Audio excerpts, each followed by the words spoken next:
and be glad in it. This is the time for us to be able to worship the Most High in spirit and in truth. And I thank you for all for being willing to lift up our voices to the Most High, because I don't think that we should ever take those things for granted, because somebody didn't wake up this morning, someone doesn't have an assembly to come to and gather together to be able to sing on one voice, on one accord, and of one mind, right? Hallelujah. So let's go ahead and enter into worship.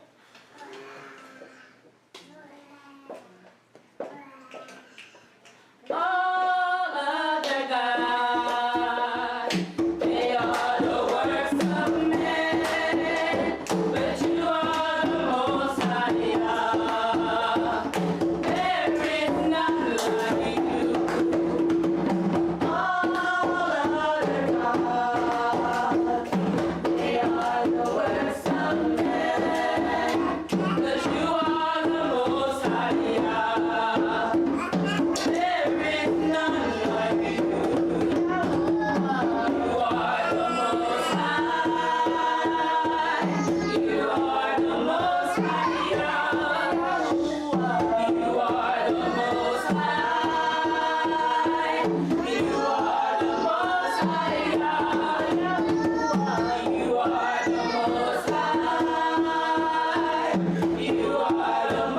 High-Yah. You are the Most High. You are the Most High-Yah. All other gods, they are the works of men, but you are the Most High-Yah. There is none like you. All other gods, they are the works of men, but you are the Most High-Yah. There is none like you. You are the Most High. You are the Most High-Yah. You are the Most High. You are the Most High-Yah. You are the Most High. You are the Most High-Yah. You are the Most High. You are the Most High-Yah. All other gods, they are the works of men, but you are the Most High-Yah. There is none like you. All other gods, they are the works of men, but you are the Most High-Yah. There is none like you. You are the Most High. You are the Most High-Yah. You are the Most High. You are the Most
Victorious.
got the what? Yod. You got the yod, right? You got the what?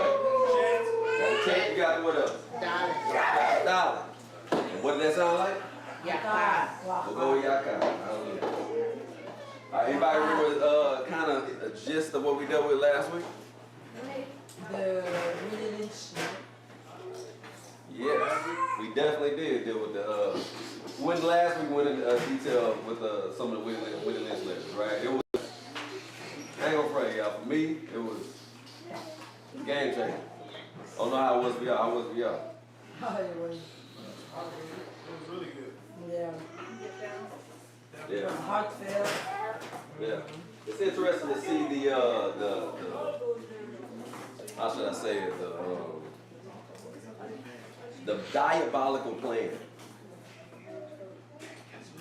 And what's interesting is it's set up to where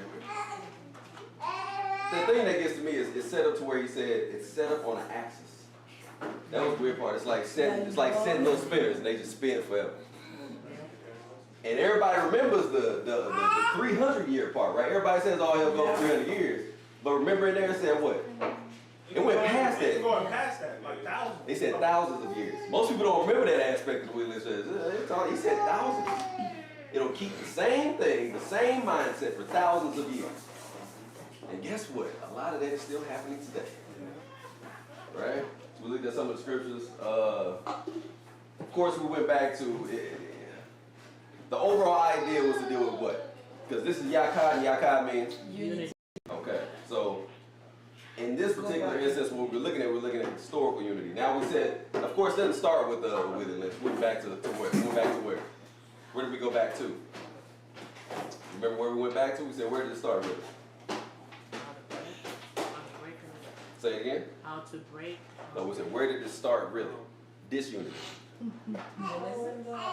Oh yeah, better sheet. Yeah. Better sheet, that's right. We dealt with that. So it goes all the way back to the garden, right? Where obviously Chua and Adam and Chua, they Chua was beguiled by the serpent, obviously, but this is where we see the disunity of the family the Most High, right? So we went through that, we talked about that. We talked about Israel, of course. We're going to get into Moshe with Korah and then the rest of everybody else. Nobody else want to bring up the Bible and the rest of them. But we talked about that, David and Abraham, Abraham. Right? We talked about these things. Now we're going to keep moving on because we didn't actually do this in the paleo. All right, so we're going to look at it in the paleo. But Akkad is H3162. H3162. All right, here's the definition that we have from Strong's. Alike, unitedly. All, once, both, likewise, only. Right, all together. In the lexicon, we have somewhat kind of the same thing that's bellowed out. You see it in the accent way. Union, junction, together. Right? Wholly all together. Now, that's not the entirety of the excerpt. I mean, that's just the excerpt. That's not the entirety of it. Please look at it on your own. That is H3162. H3162. All of those taken up. Okay. All right. So paleo shouting. All right. So we had the yod. We had the chat. And we got the dollar. Remember, it's subjective. I ain't gonna have my own answer. I just want to hear y'all's answer. I want to hear y'all's answer. I want to see what y'all think. So we got the yod, a hand, to work, a deed done, finished work. The chet, a fence in a room, chamber to separate, cut off, protect. The dollar, a door, path, a way of life, movement, in or out. So since you already had the working definition, what was formulated in y'all's mind, how the ancestors would have looked at it.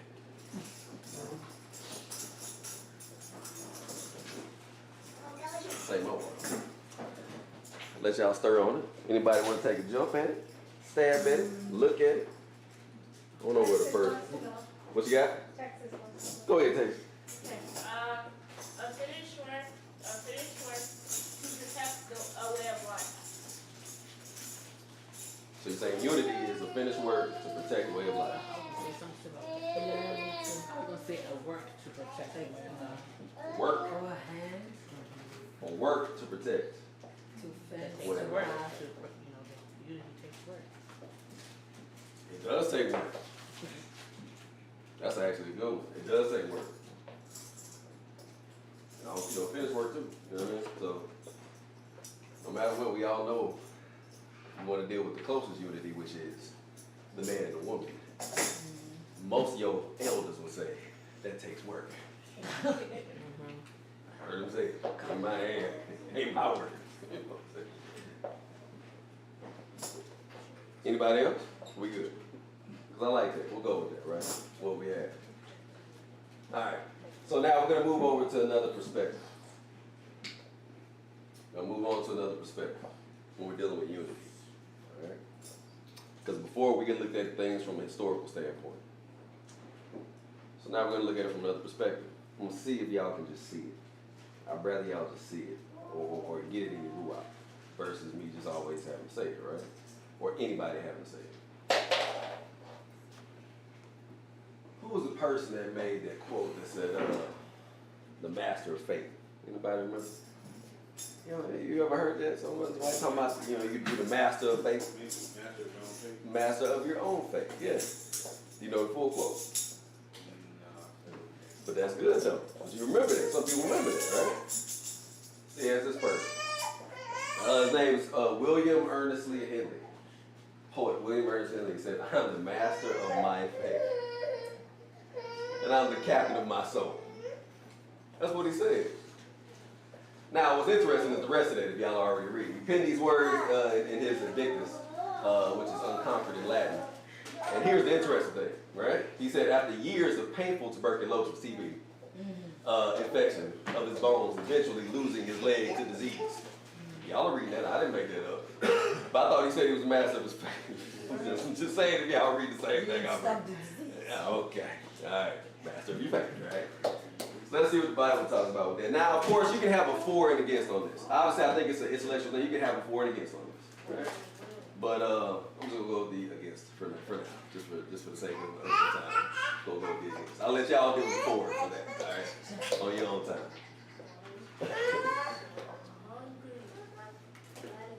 All right, we got Mishlei 16:9. You ready to text? You ready to text? What you got? Mishlei 16:9. Go ahead and read that for me. A man's heart divides his way, but Yahuwah directs his steps. Read one more time. A man's heart devises his way, but Yahuwah directs his steps. All right. Thank you for that. A man's heart devises his way, but Yahuwah directs his steps. But I thought it was, I'm the master of my fate and the captain of my soul. Say it again. Man, hey, man. Like I say, you probably got some people that would argue, argue a certain way of thinking, and I can get down with certain things. But what we see here is, you can have your way, sure, in your heart. That's fine and dandy. But Yahuwah directs your steps. Yeah, go to my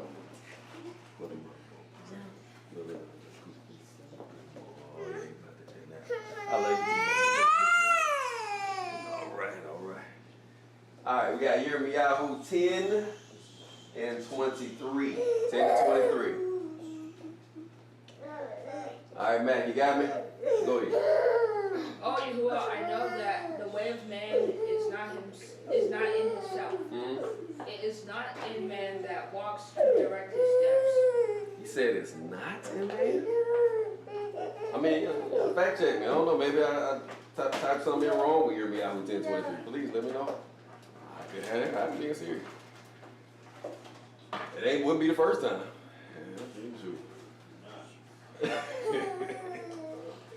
Oh, Yahuwah, I know the way of man is not in himself.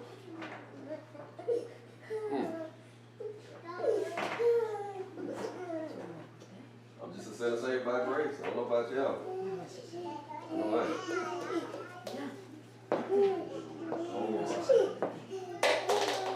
All right. Amen. Hallelujah. Hallelujah. Babies, with y'all.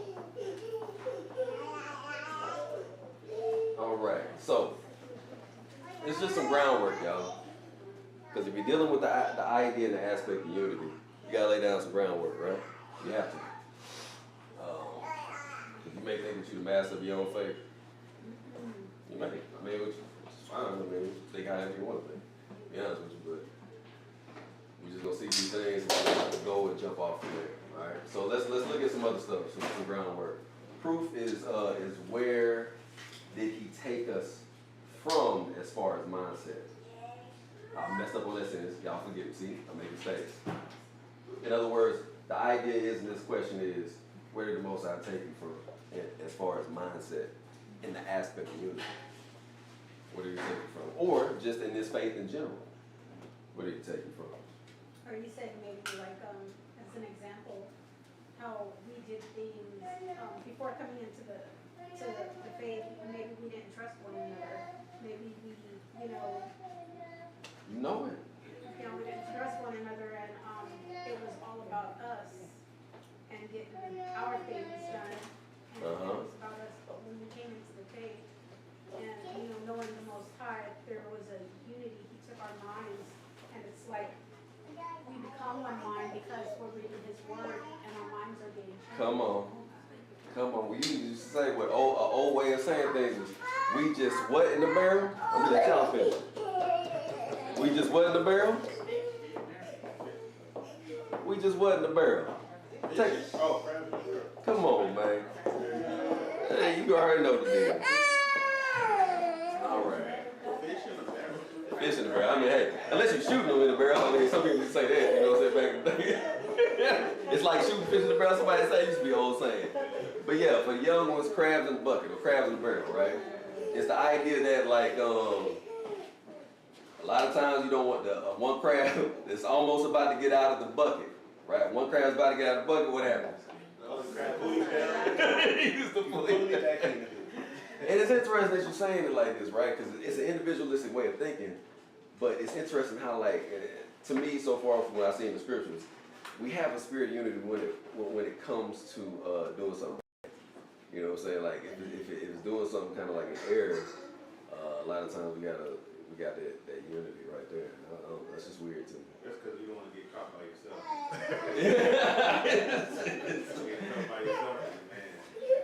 Yeah, I mean, you know, it's interesting. Thank you for that. So let's look at the script for that. All right, let's get Ephesians or Tehilliym, chapter 2, 1 through 6.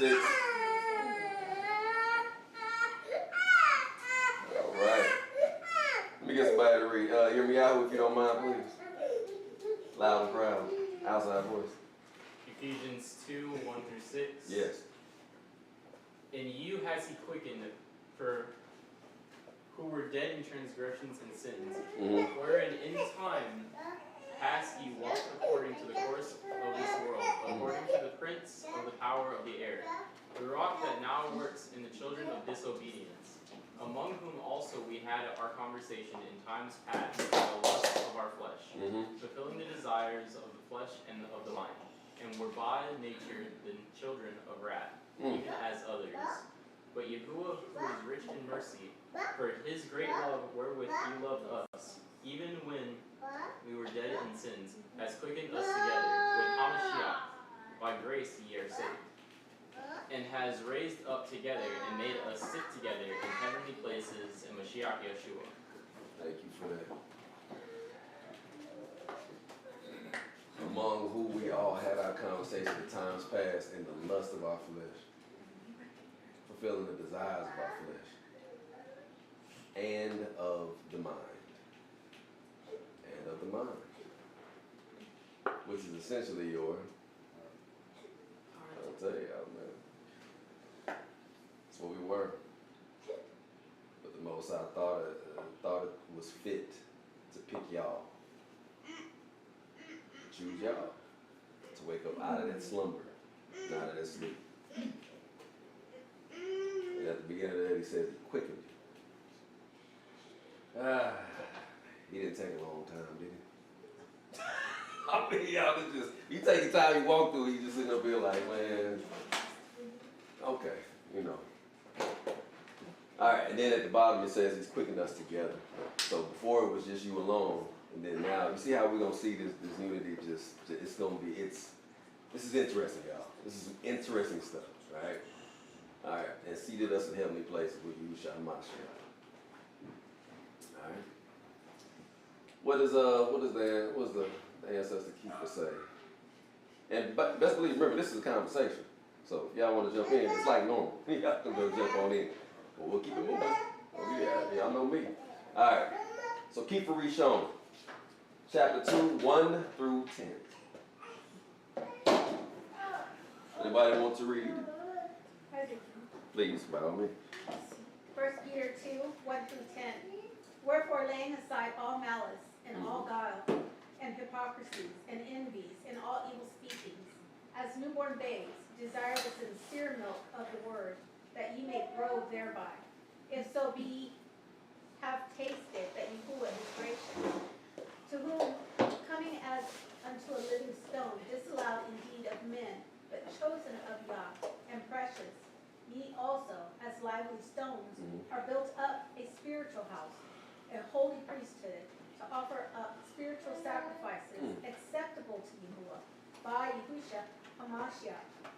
Wherefore also it is contained in Scripture, behold, I lay in Zion a chief cornerstone, elect, precious, and he that believes on him shall not be confounded. You need Mashiach. Interesting. Hey, Feezy, we didn't even use this. You feel me? We didn't even, there's just, so many bullets. Oh my goodness. Anyway, inside. But yes, wherefore laying aside all malice and guile and hypocrisies and envies and evil speaking, right? All of that. He quickened us.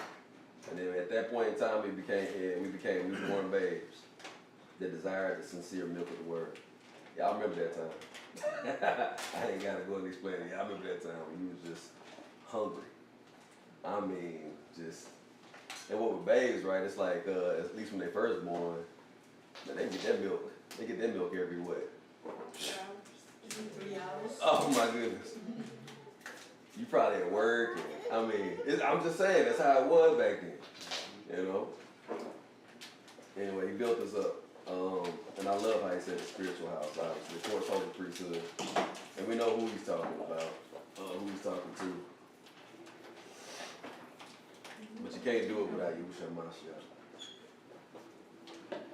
All right, let's continue on. Let's continue on. We still got some more to go on that. Continue reading, please. Yes, please.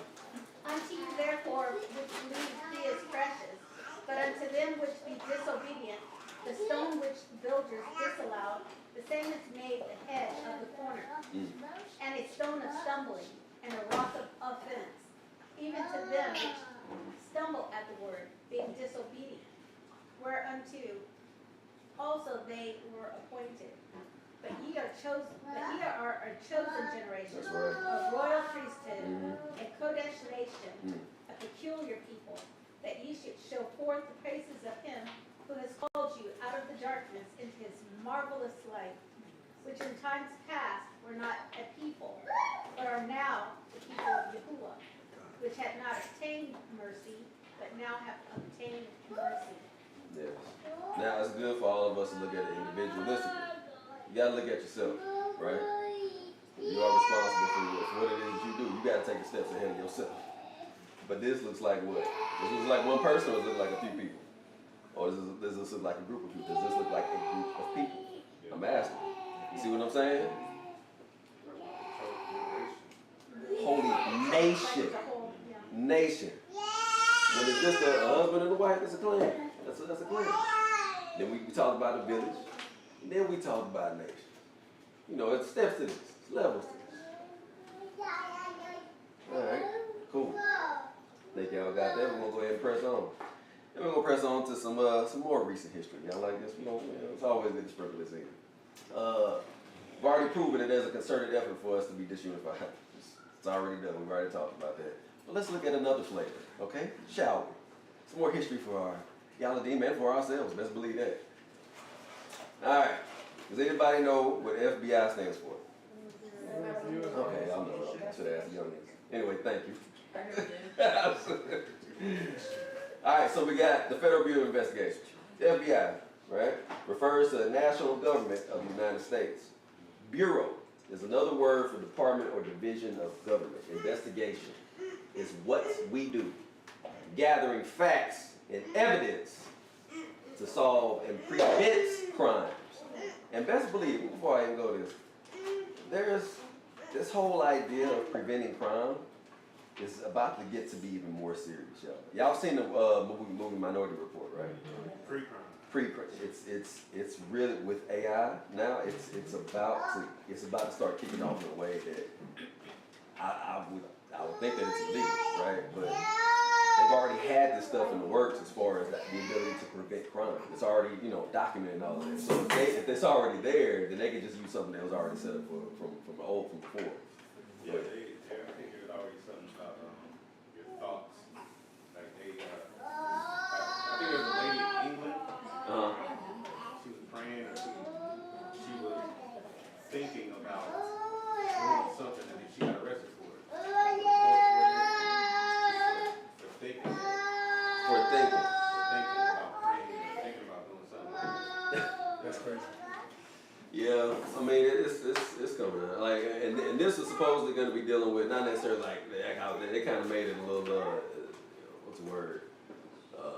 I guess you could say exaggerated, but AI is supposed to take data points, things that y'all do in your everyday lives, and then it's going to do predictions based off of that, right? So we'll see. They got a movie. I can't not a movie, but like a miniseries that was out. The white dude that played Yahusha, he was one of the main characters. Oh. And it was the little crippled dude that was like the dude behind the computer. I can't think of the name of it. But it was just,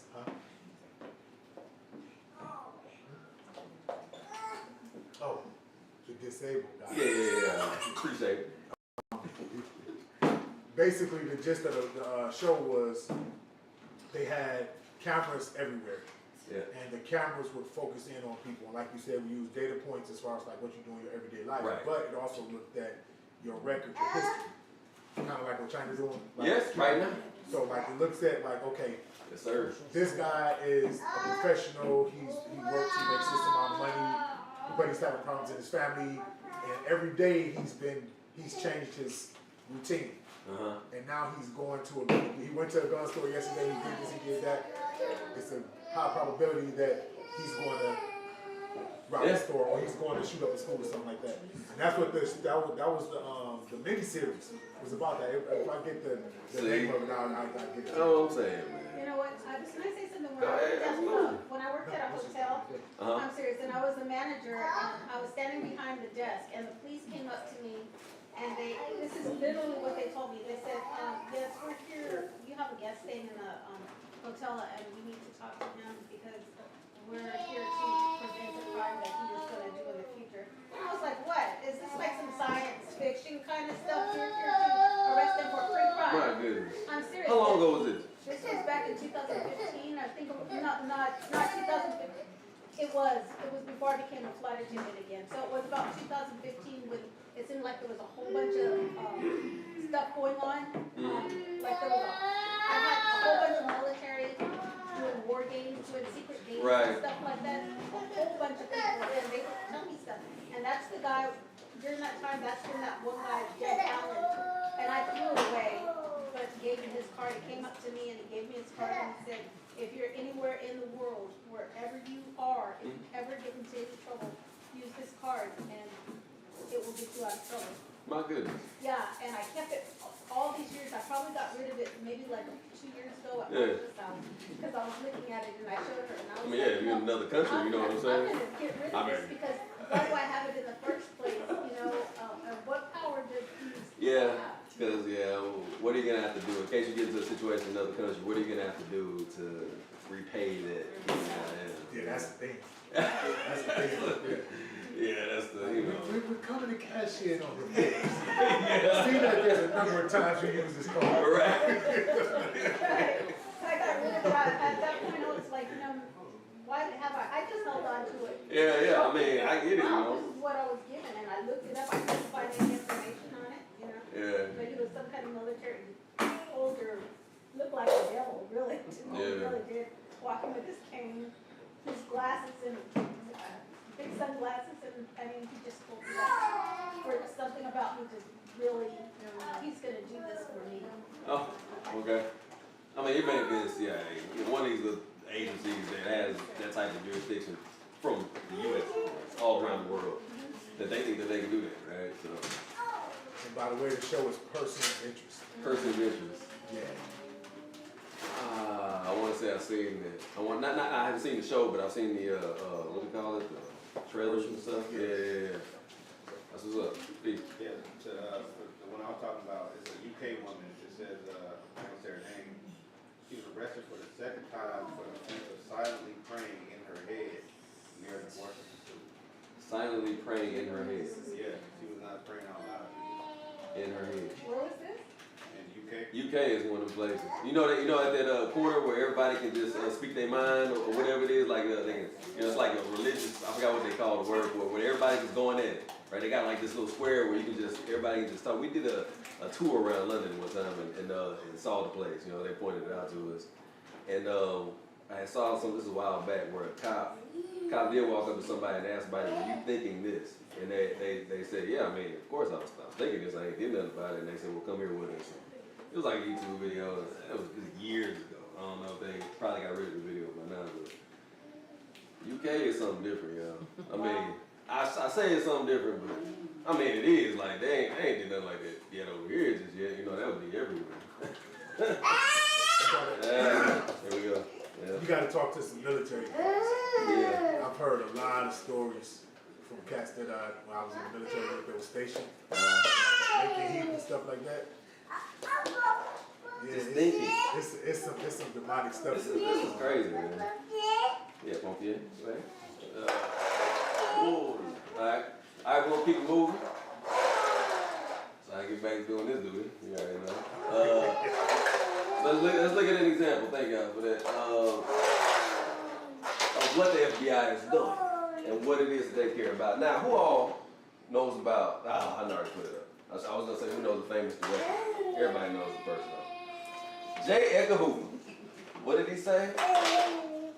This is what from on the fact checker site. I said, he said what? Negro unity was the greatest threat to the U.S. This is one of, because, you know, fact checker site would be like, no, that's not the case, right? So in days leading up to Juneteenth, of all days, coming up here pretty soon, which celebrates Union troops announcing the emancipation of slaves in Texas, a claim regarding longtime FBI Director J. Edgar Hoover's comments about black people resurfaced on social media.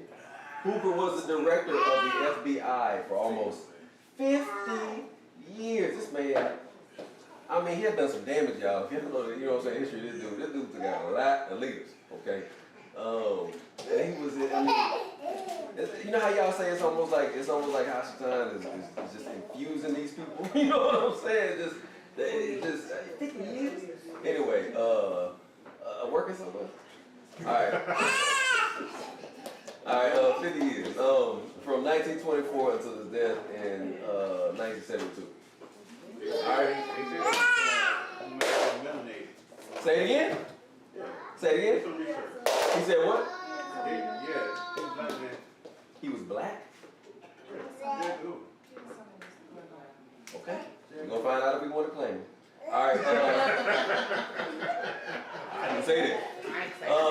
The social media claim focuses on his threat assessment of activist groups during 1960s, right? We already know about that. When FBI Director J. Edgar Hoover was asked what was the single greatest threat of the USA, he answered, what? Oh my goodness. Negro unity. Take a moment to let that sink in, says the text of the June 16th Facebook post. All right, Social USA Today. All right, now let's see about this dude. Cause I was like, man, you know, what kind of person can even get the opportunity to get this position and have the vehement hate that he has, right? Now that still would make sense. Let me make sure I'm joking about the claim. We just now talked about crabs in the bucket. So, is it far-fetched that he is? No. I mean, you know what I'm saying? Anyway. Alright, so, this comes from ABC News. This is when Mr. what's his name? Eastwood had done I guess a biopic or something like that on him. Alright, I'm just going to read this and we'll be back to the script. J. Edgar Hoover led a deeply repressed sexual life, right? Living with his mother until he was 40. This man is the director of FBI, and he coming back and checking in with 4D. Stop. All right, awkwardly rejecting the attention of women and pouring his emotional and at times physical attention on his, y'all reading that, deputy at the FBI, according to a new movie, J. Edgar, directed by Clint Eastwood. Filmgoers never see the decades-long romance between former FBI director and his number 2, Mr. Clyde Tolson. All right, consummated, but there was plenty of. So, y'all pretty much getting the gist of this. Yeah. This is the person that's in power to then destroy Negro unity. You can't make this up. I bet the 4-letter, 5-letter group would never want us to ever talk about this. You hear me? Y'all don't they don't want us to talk about this. Oh my gosh, man. Man. Anyway, all right. Eastwood admits I'm gonna go down a little bit. Eastwood admits, because y'all know what it says right button. So Eastwood admits the relationship between Hoover, played by Leonardo DiCaprio and Clyde Tolson, played by Armie Hammer, is ambiguous. They're gonna say, the relationship was ambiguous. Okay. All right. He was a mystery man. He told ABC's Good Morning America last week. He might have been that word, but I'm agnostic about it. That's what dude said. I don't really know, and I don't really know, and nobody really knew. Okay. All right. In public, Hoover waged a vendetta against and kept and kept confidential and secret files on the sex lives of congressmen and presidents. Golly, so he already, we talking about that, say y'all, we talk, hey, it's always about leverage. It's one thing I've come to understand in the political games. I'm gonna keep this position for 50 years because of A, B, C, D, you know what I'm saying? I mean, the rabbit hole goes very interestingly deep. It's interesting. Do you have the other quote for me too? What's that? What's up? Speak on it, because I ain't got it. Preventing the rise of the Black Messiah. No, yeah, no. I know I never watched that movie too, but yeah, I didn't get the quote though. Because when I remember he said that specific aspect about Negro unity, so I just want to bring it up, pertaining to the lesson, right? Pertaining to Kyle. That was Yeah. Right. Yeah, he took them all. Man, that was man, the list goes deep, y'all. All right, let's continue on. So now with that said, right, we understand that there's we understand that we came from something, all right, brought into this marvelous light. All praise to the Most High. We know that there is a vendetta against us from times past to recent times. And don't think that this is just what, 50-something years ago? I mean, 1972? The idea to make sure that we don't unify is alive and well. I want to make sure that it's fully, it is alive. And I know we all know this. Obviously, it starts in the house, right? They want to make sure that the man and woman are as unified as possible, as much as possible. As much as possible. Then, of course, it goes then out to your village, out to the people that you stay with and who you're with, right? So we get all of that. Now, let's look at our responsibility to it, all right? Are we to be watchmen over the assembly alone? All right. Are we to be watchmen over the assembly alone? All right. Thank you. All right, let's get. Always butcher this. Anybody want to take a stab at his Hebrew name? Hallelujah. Chapter 3. You know what I'm saying? I always throw something extra in there. I don't know why. Anyway, all right. So we get a reader, if you don't mind. You got it? Go ahead. Malek in the back. Go ahead, man. All right. Hallelujah. Yeah. Son of Adam, I made you a watchman in the house of Yahweh. Pause. In the what? Oh, okay. I don't want to make sure because we already got that out the way. Go ahead. Therefore, hear the word at my mouth. And give them warning from me. When I say unto the wicked, you shall surely die, and you give him not warning, nor speak to warn the wicked from his wicked way, to save his life. The wicked man shall die in his iniquity, but his blood will I require at your hand. But what's the flip side of this? Go ahead. But his blood will I require at your hand. Yet, if you warn the wicked, and he turn not from his wickedness, nor from his wicked way, he shall die in his iniquity, but you have delivered your soul. Ain't that interesting, man? Just to have that responsibility for your fellow Israelite brother or sister. Hey, man. So does that mean like if somebody's like eating pig on a certain day, you don't say nothing? On a certain day? Well, you know what I'm talking about. I got you. Do we not say nothing? Like, well, that's them, that's their business. Yeah. Absolutely. Yeah. I mean. Or somebody out there on the street corner or something like that. That's your business. That's what they do. I ain't gonna really say nothing. Say something. What? Man, look, man. If I gotta lose my life for saying something about Christ, I ain't tripping. I'm not. I mean, y'all. Like this is what we. when you take the mantle of wanting to be in this faith, that is it. All right. You living for the most. You living for the Most High. You are a soldier. It calls you a battle axe. You are a battle axe at that point. And supposedly you had these Malakim around you, protecting you at all times. You gotta believe that thing, man. I wholeheartedly agree with that statement.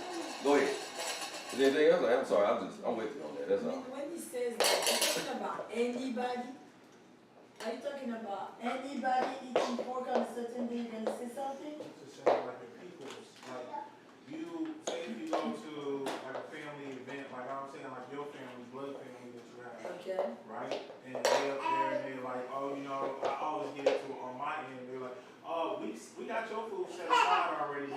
chitlins, we got this, we got that, we got our ham. You know, they let us know what they have and what they cook. Do we remain silent at that point?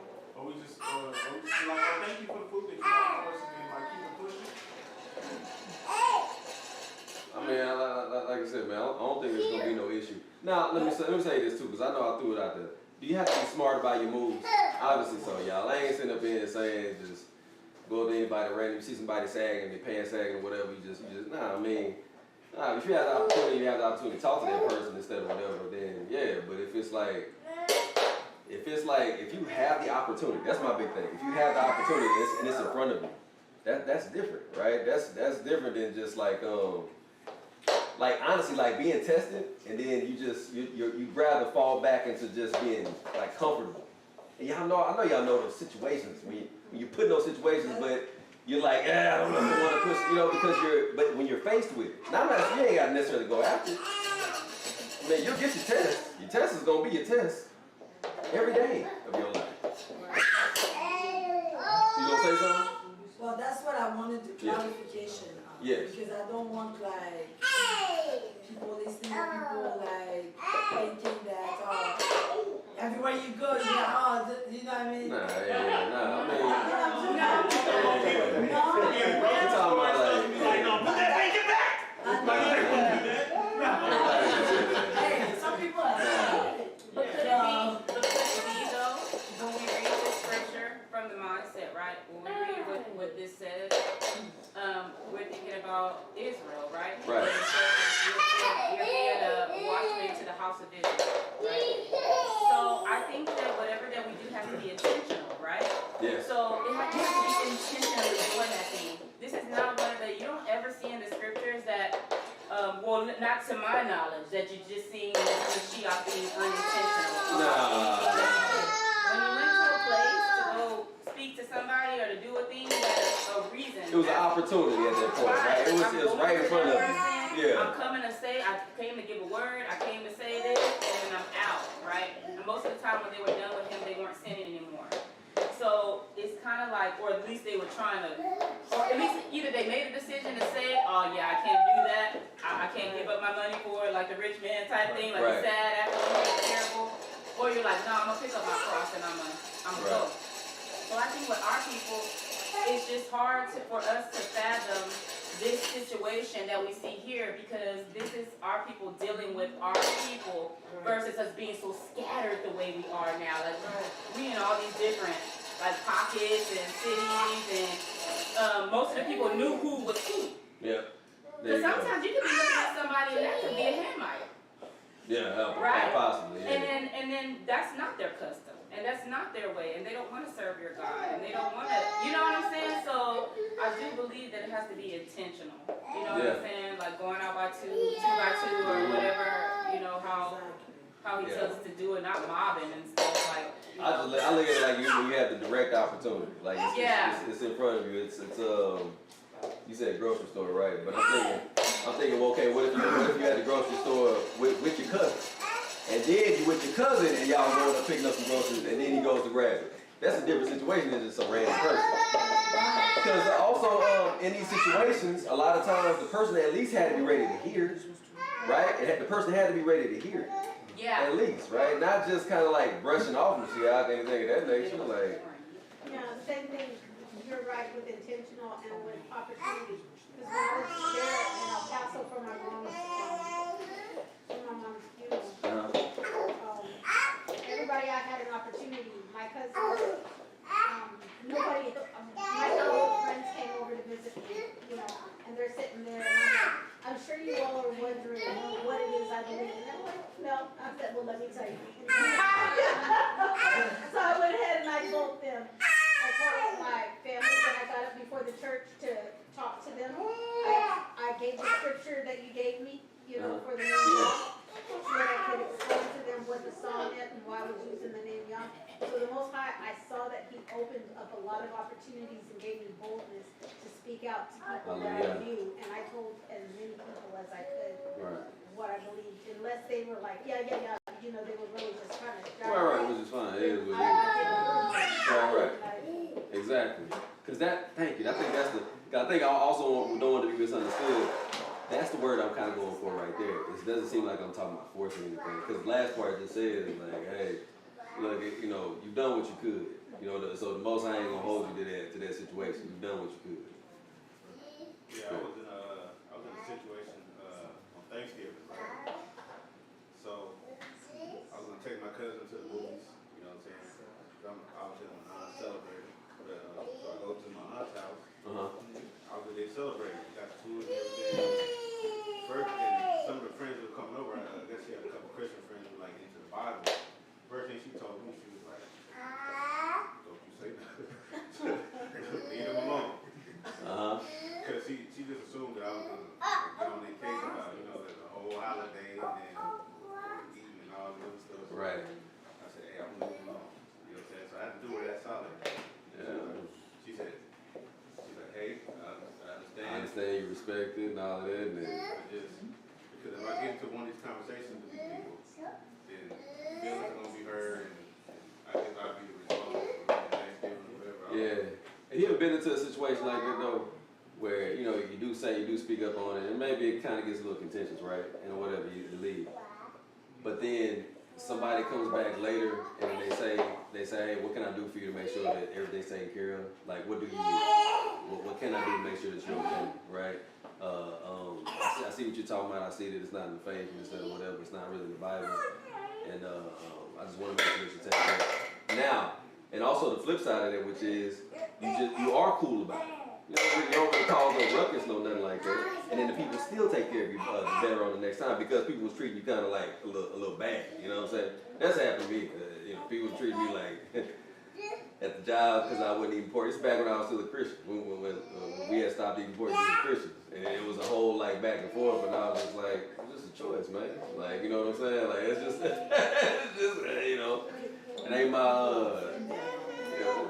The scriptures, doesn't the scripture say in Paul's writings, doesn't it talk about if somebody bids you to come to a feast and you accept that invitation and you go, I mean, you already know what you're walking into. It should be at that point, right? Like if somebody says, hey, you want to come over? And you know that they are not in the faith. You know that there's a potential that they could be eating something that you don't eat. Because but if you accept that invitation at that point, you say either you make a choice and say, hey, I eat nothing when I come here, or I only eat what I bring, or I only eat what they deem and show me is, you know, edible for me. But I don't know, I guess my mind when I read this, I just think that a lot of times our people, it wasn't like really a food thing, so I don't know if that's really a good example or whatever, because they just knew. Like we're so far, our people are so far removed because of captivity and slavery and stuff. But these people, they knew back then. They had the choice. Yeah, absolutely.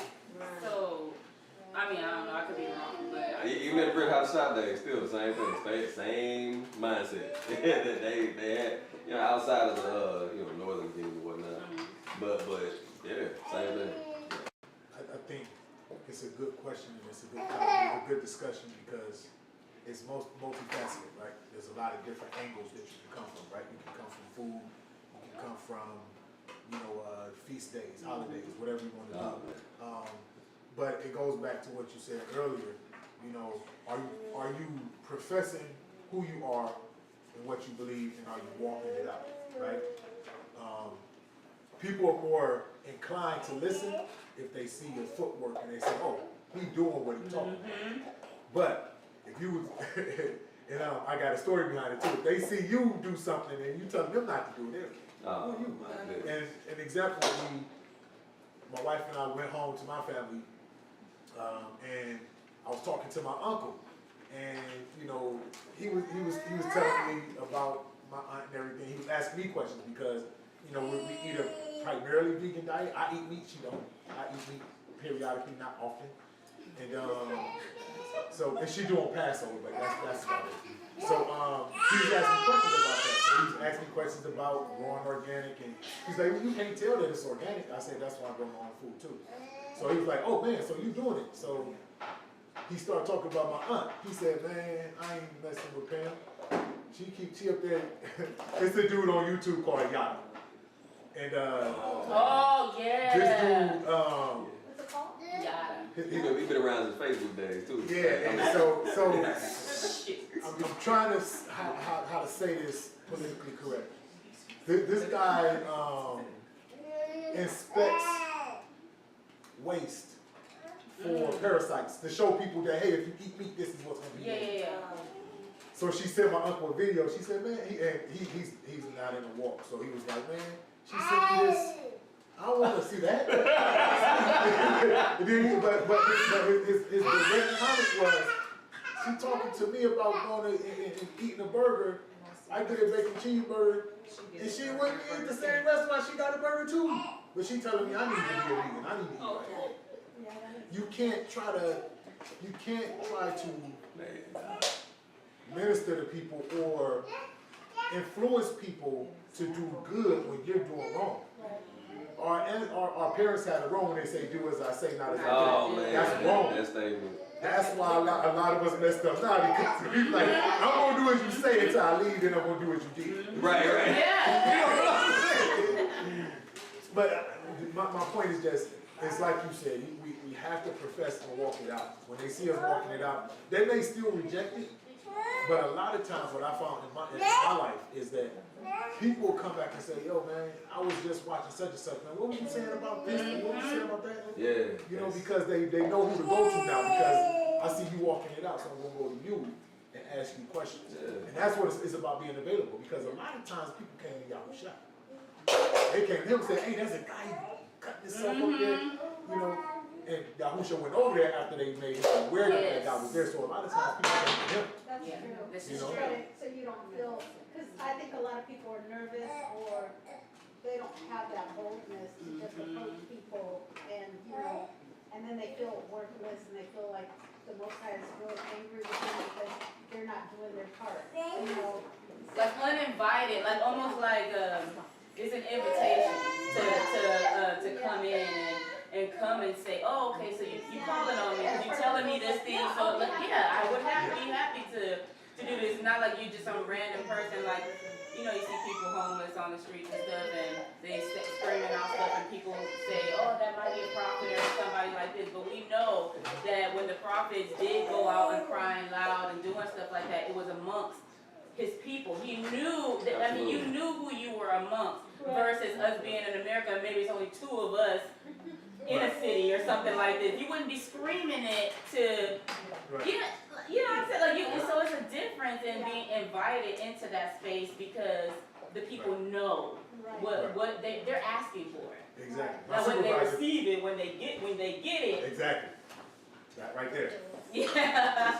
You have delivered your soul. Yeah. It's on them now, right? Yeah. So my supervisor came in, he said, man, I see that you're like really religious, man, and you know, you take these days off and everything. What is it that you really believe? So he a brother, right? He a brother, right? So I said, I talked to you offline. So he said, well, we good now, I ain't got nothing to do. So I sat there and talked with him for about an hour. And I gave him the brochure. You know what I'm saying? And at the end, he was like, man, that's very interesting. I've never heard anybody give me the Bible like that. I don't know what he's doing with it, but Analyzing it, like probably analyzing it. When I talk to people, first thing they try to do, they go back and Google, right? And they find out, like, I get questions, man, after that. So do y'all believe in multiple? I get all the questions and stuff. Yeah, man, it happens. I put my precursors out there. I put my, hey, look. There's a lot of people that's doing Exactly. Right. I go strictly by the script. That's what I'm saying. So you know right off the break. I tell people, I said, look, if you go and Google it, you're going to have a whole lot of crazy people who have some madness. That ain't me. No. Association. yeah, that's the guy. That's why I stick this in. I don't see why they can't see it. Because Christianity comes in different denominations. They do. They come in different. I said, exactly, sir. I'm like, look, y'all got it. So let's make the Mormons like the Baptist church. Everybody else. There's so many flavors. Man. Hey. But that go into the lesson right here, because that's that disunity, right? Yeah. You know, you got the camps against the assemblies, against Yes, you do. the solo Hebrews, You it's got like I done with none of them. individual life, yeah, you got those. So Exactly. you got this disunity there, right? You got the messianic, I mean, you know what I'm saying? Now, well, this is non-messianic, I should say, along with some of the, or sometimes with the camp, sometimes not. You know how it is. Man, we have our little factions too, alright? Man. But like you said, there's also just a plain message here, right? There's a plain message here, and that the law is not done. I don't know how. Yeah, anyway. Thank you, sir, for that understanding of unity. Yes, keep moving. All right. All right. So in being watchmen, of course, we show reverence and honor to Yah. So we got this. Let's pull up. I think we're actually near the end, y'all. That's Sirach or Ecclesiasticus, 19, 16 through 20. You messed up on a little bit, but I think y'all can read it, though. All right. Come on with it. Who got it? You got it? Sirach 19, 16 through 20. Please, sir.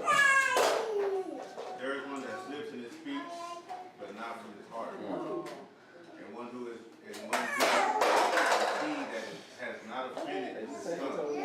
Admonish your neighbor before you threaten him, and not being angry, give place to the Torah of El-Elyon. The fear of Yahuwah is the first step to be accepted of him, and wisdom obtains his love. The knowledge of the commandments of Yahuwah is the doctrine of life, and they that do things that please him shall receive the fruit of the tree of immortality. The fear of Yahuwah is all wisdom, and all wisdom is the performance of Torah, and the knowledge of his omnipotence. You got it, man. Thank you for that. It says, admonish your neighbor before you threaten him. Admonish him, man. Admonish your neighbor before you threaten him, right? And not be angry and give place to the Torah. You know. I just love if you deal with the fear of the Most High, that's what's gonna get you ahead of this game. All right. Now we also got that other saying, charge it to my head, not my heart. What does it say? There's one that slips in speech. But not over and over and over and over. Of course. Look at it.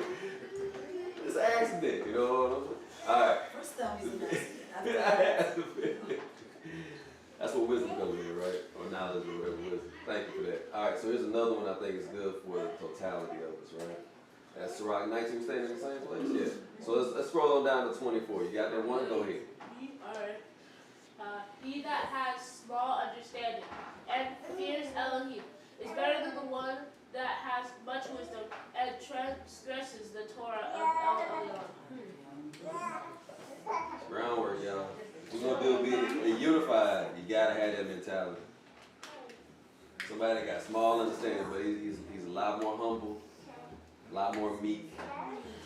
All right? Not haughty, not prideful.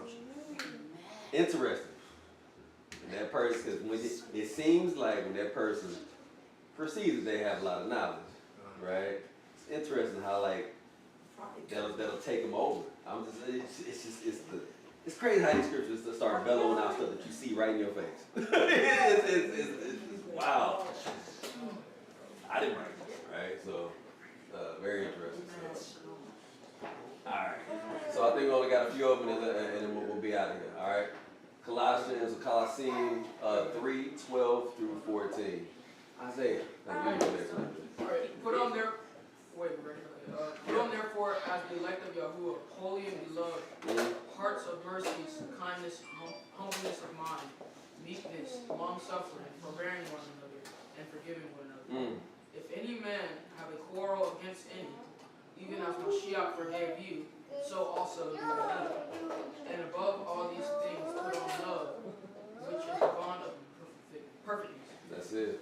The bond of perfect. You got it. Hearts of mercies, kindness, humbleness of mind, meekness, and long suffering. I know we all know long suffering is the one, but it really is. I mean, that's the one. Suffering is long. How long is up to the Most High? Shoot. Yeah. It's funny because you can fake it till you make it with almost all of those, except for that one. Long stuff you can't. Because if you give anybody enough time, they're gonna show you who they really are. You know what I'm saying? Facts. Cause they gonna slip. They gonna slip somehow. I tell you, all the youngest gonna say before y'all get married and all of that, man. That's why you take time. You take time. You'll find out who they are, you know. So, all right, Ephesians 4. Oh, you can't go right now. Ephesians 4, 1 through 6. Oh, this is good. Oh, look at that. All right.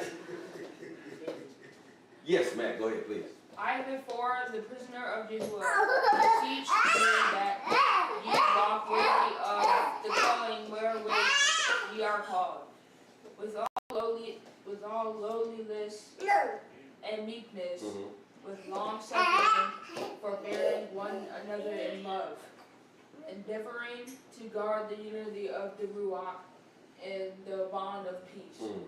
There is one body and There one goes Ruach. 7. Let's go ahead. You got the what? You got the. There is one body. Go ahead. And one Ruach, even as ye are called in hope. One of hope, your right? calling. One hope of your calling. Go ahead. One Yahuwah, one belief, one immersion, one Yah and Father of all, who is above all and through all, and you all. Thank you for that. It's interesting how I had to be 7. It's just weird. It's just, you know what I'm saying? Anyway, all right.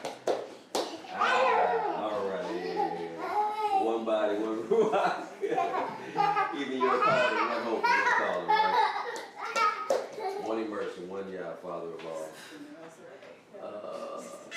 And anybody knows, it's like a quick definition of what endeavoring is. Say again. Endeavoring. Endeavoring. Yeah. When you Google it, I may say I endeavor. get what I think it is. I mean, Yeah. I think I know what it is, but I don't want to. A proper try hard to do or achieve something. There you go. Say it again. Try hard to do or achieve something. Wow. Yeah, like you pushing to doing, like you're trying continuously. That's pretty good. In the Greek, and I didn't put it in here, but in the Greek it made it seem like you're going there fast. Like you're not taking. Say it again. Oh yeah, you're right.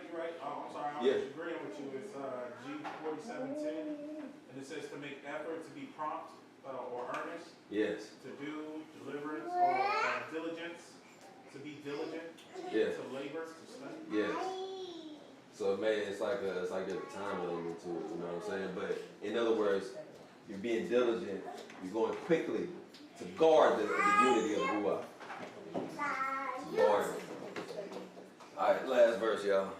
We can read this together.